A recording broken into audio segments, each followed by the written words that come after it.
খাগড়াছড়ি জেলার রামগড় উপজেলা পরিষদ নির্বাচনে পরাজিত চেয়ারম্যান প্রার্থী আব্দুল কাদেরের সংবাদ সম্মেলনে উত্থাপিত অভিযোগ প্রত্যাখ্যান করে পাল্টা সংবাদ সম্মেলন করেছেন রামগড় উপজেলা পরিষদের দ্বিতীয়বার নির্বাচিত চেয়ারম্যান ও উপজেলা আওয়ামী লীগের যুগ্ম সাধারণ সম্পাদক বিশ্বপ্রদীপ কুমার কারবারি।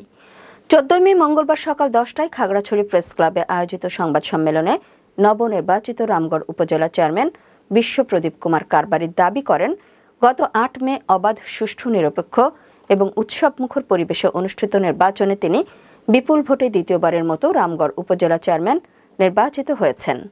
কিন্তু পরাজিত প্রার্থী আব্দুল কাদের ঢাকায় সংবাদ সম্মেলন ডেকে নির্বাচন নিয়ে মিথ্যে, বানোয়াট এবং উদ্দেশ্য প্রণোদিত অভিযোগ এনে আওয়ামী লীগের ভাবমর্যাদা ক্ষুণ্ণ করেছেন।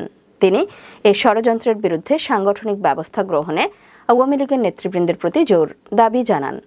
গত ১২ মে রামগড় উপজেলা পরিষদের পরাজিত চেয়ারম্যান প্রার্থী আব্দুল কাদের ঢাকাস্থ বাংলাদেশ ক্রাইম রিপোর্টার্স অ্যাসোসিয়েশন মিলনায়তনে সংবাদ সম্মেলন করে নির্বাচনে অনিয়ম, কেন্দ্র দখল, ভোট জালিয়াতি এবং নির্বাচন পরবর্তীতে তার সমর্থকদের ওপর হামলা, বাড়িঘর ও ব্যবসা প্রতিষ্ঠানে লুটপাট সহ নির্বাচনে প্রভাব বিস্তারের অভিযোগ আনেন।